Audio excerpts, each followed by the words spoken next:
Welcome everybody to another episode of the AI Powered Seller. Today's episode is one of my favorite of the year. This is my 2026 predictions episode. And the fun part will be we're going to drop an episode here in a couple of weeks, which is all the stuff that I got wrong in 2025. And trust me, I got a lot wrong. I'm feeling pretty good. About these predictions. Now, where we're at on the adoption curve with these predictions by mid-year, end of year, TBD on that. So look, whether you are a CEO or rep, today's episode is going to hit home. I want all of you by the end of the episode, I want you to go back and maybe listen to 2 or 3 minutes, and I want you to pick one of these trends to do something about in January.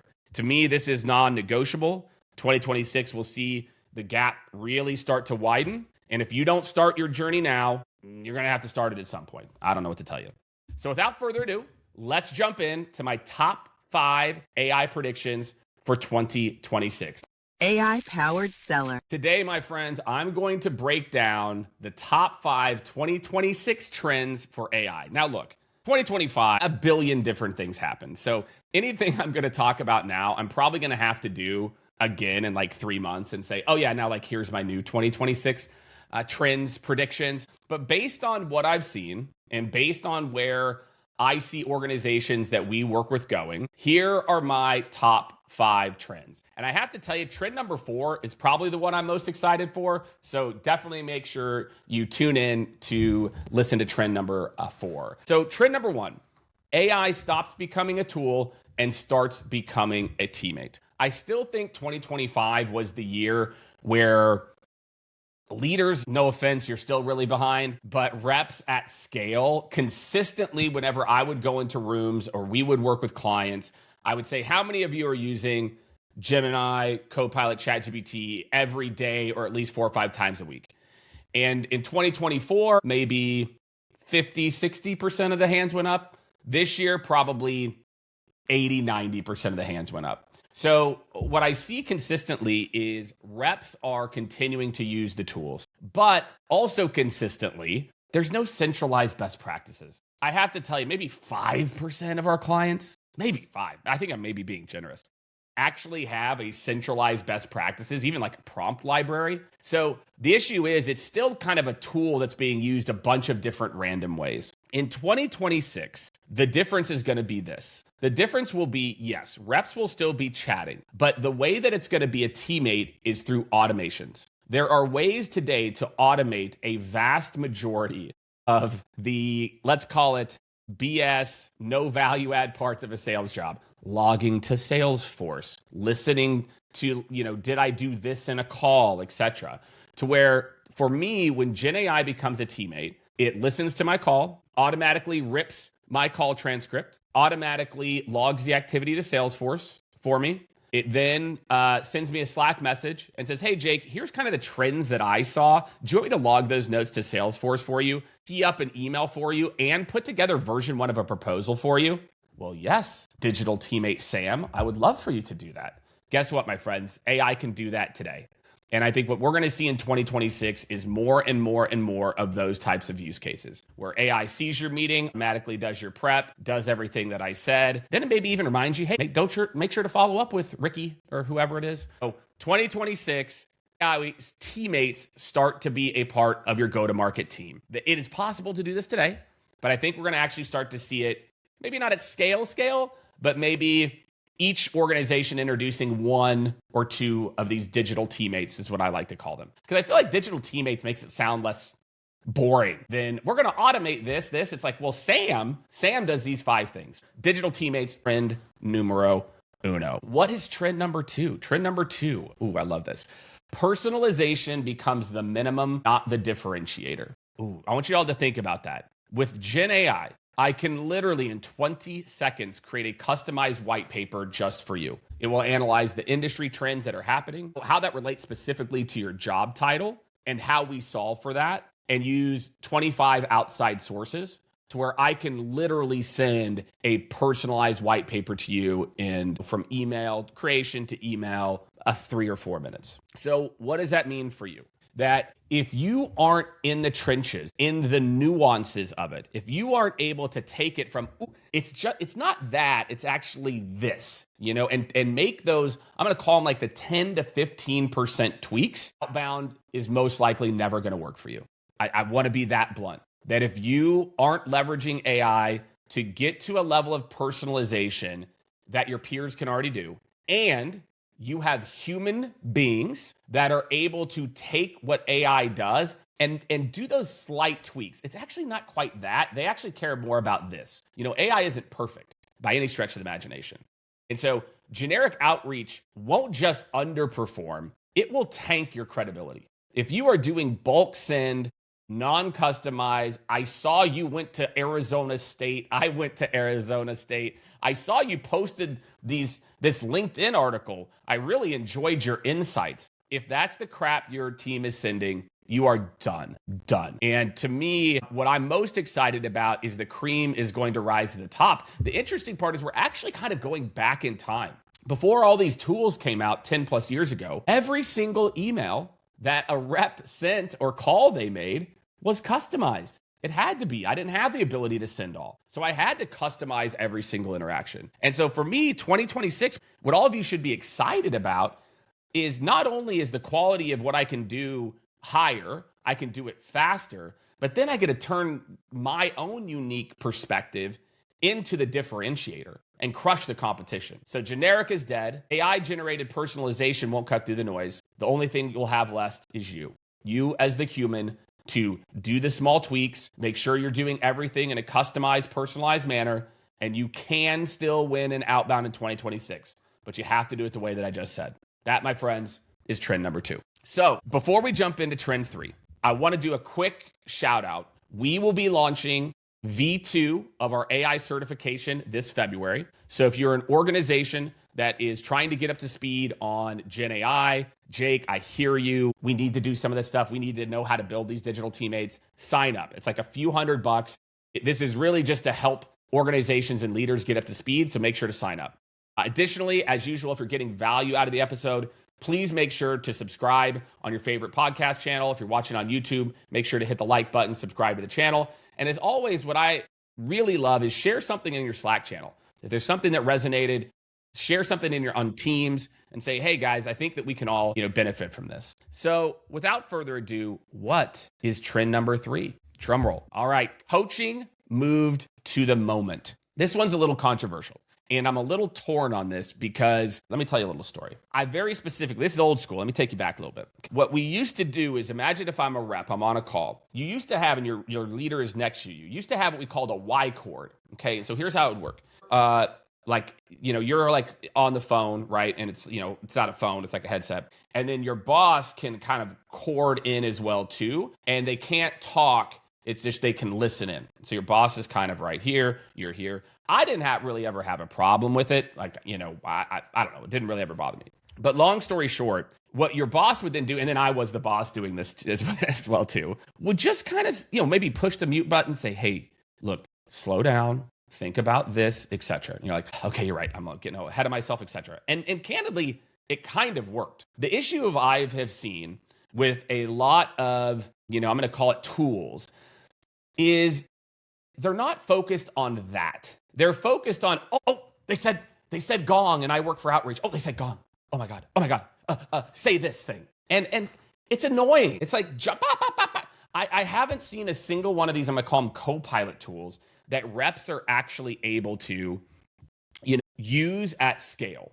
And where I feel like co-pilots in 2026, trend 3 will move to, is to help the reps to have a better conversation, right? Sure, I think what it'll potentially do is maybe it could say, hey, let's slow down. They mentioned this. Let's think through how we can position that later. I'll tee something up for you then. So listen to the behavior. It's less about just surfacing a random thing, and it's more about being a coach in the moment. It's being a coach. It's not just saying, here's the battle card, here's whatever it is. And so for me, in the moment, reps that are going to rely on managers to catch their mistakes are going to fall behind reps who get coached during execution and post execution. Because what also AI is getting better and better at is taking that call transcript, taking what's happening, and then turning that into actionable insights for you to continue to get better as a rep.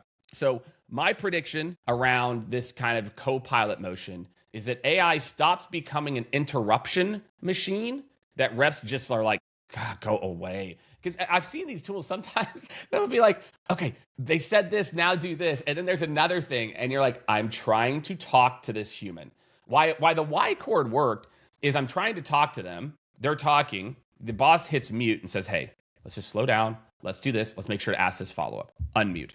I'm distracted for maybe 2 or 3 seconds. In this new world, there's like clicks. I got to X out of things. I got to move a thing because it's now in the way of the person's face, etc. So trend 3, coaching moved into the moment. It becomes true coaching, not stupid advice that reps ignore every single time. Okay, here it is. As promised, trend number 4. This one for me is probably the one that if you are a sales leader, a VP, a CEO, a PE, a rep, I don't care what level you're at. This one for me is the one that is going to separate the reps that are crushing it from the teams that are not. And it is signal-based selling. And I'm not just talking about prospecting. I will talk about prospecting. And signal-based insights during the deal will be required. That if you are not able to analyze trends that are happening, and that's what I see, most of these tools that are doing signaling, intent, the first set of tools are tools that say somebody from IBM's marketing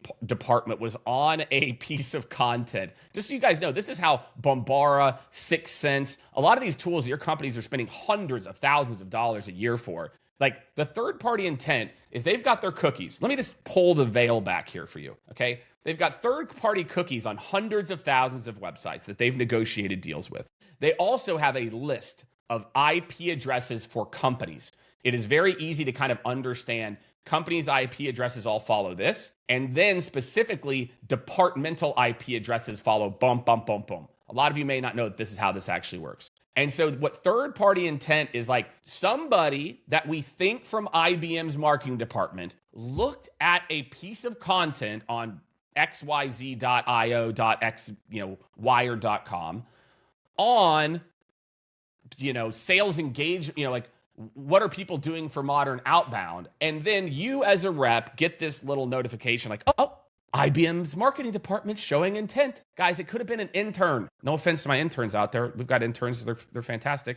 My friends, third-party intent is okay. Directionally, I'm fine with it. But what I would care more about is, hey, here's an alert that IBM just released their quarterly report or is about to release their quarterly report. Here's what the street is saying about their business growth metrics for this division in 2026 and what they need to hit. Based on what the street is saying, let's wait till the annual report comes out, and then I'm going to craft a perfect email to reach out to the VP of marketing. This is doable today. So on outbound, we're using signal-based reasons to engage because we're not just looking at third-party intent.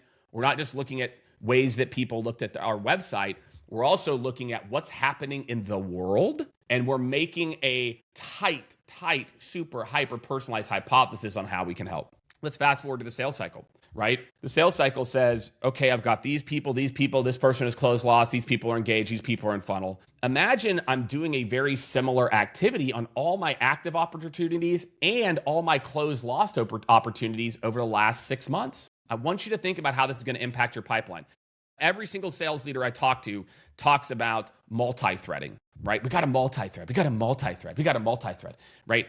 And the reason that you don't ever, very rarely do you get what you want is you don't have a business reason for it. You say, I'd love to talk to Kara. It would be great to talk to Kara and maybe walk her through it.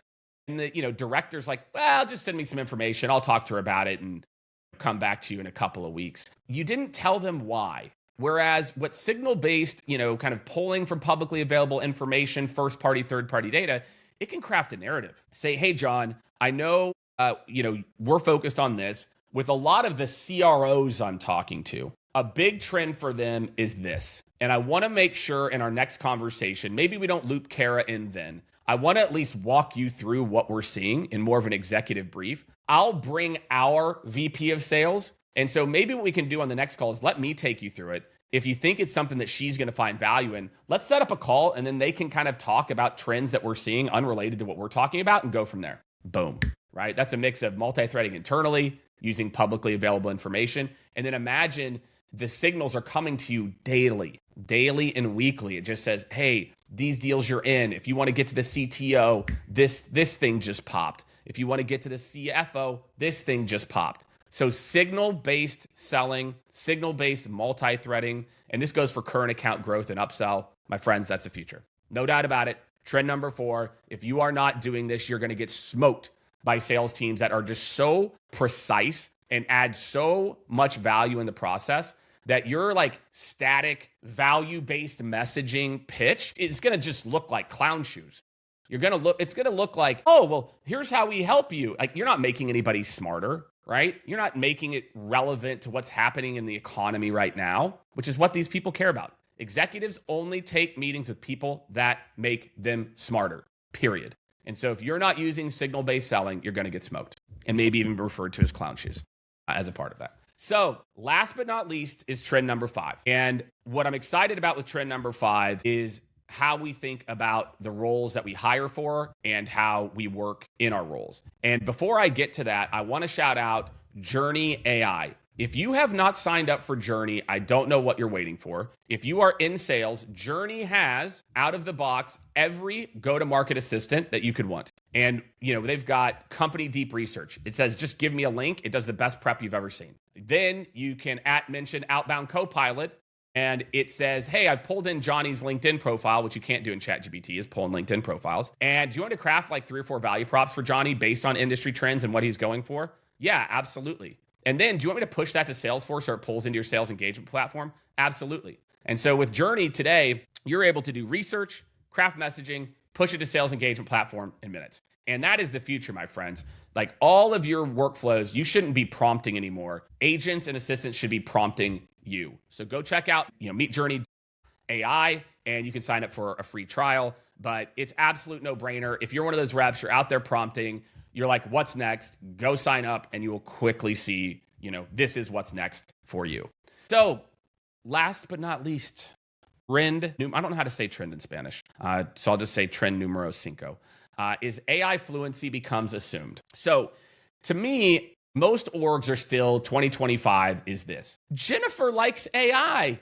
So Jennifer built a custom GPT and it does this. And people are like, oh my gosh. And no offense to Jennifer. I mean, my wife's name's Jenny. Well, I can't call her Jennifer. She'll get very mad. My wife, she goes by Jenny. So it's Jenni. I know I say it like it sounds with a G. No offense. Like I appreciate Jennifer's putting in the work, but my friends, this is the future. Everybody has to be Jennifer. If your whole team is not working smarter, you're all working like we did 3 to 4 to 5 to 10 years ago, or maybe even further. A lot of what we could do 10 years ago is just the same that we can do today.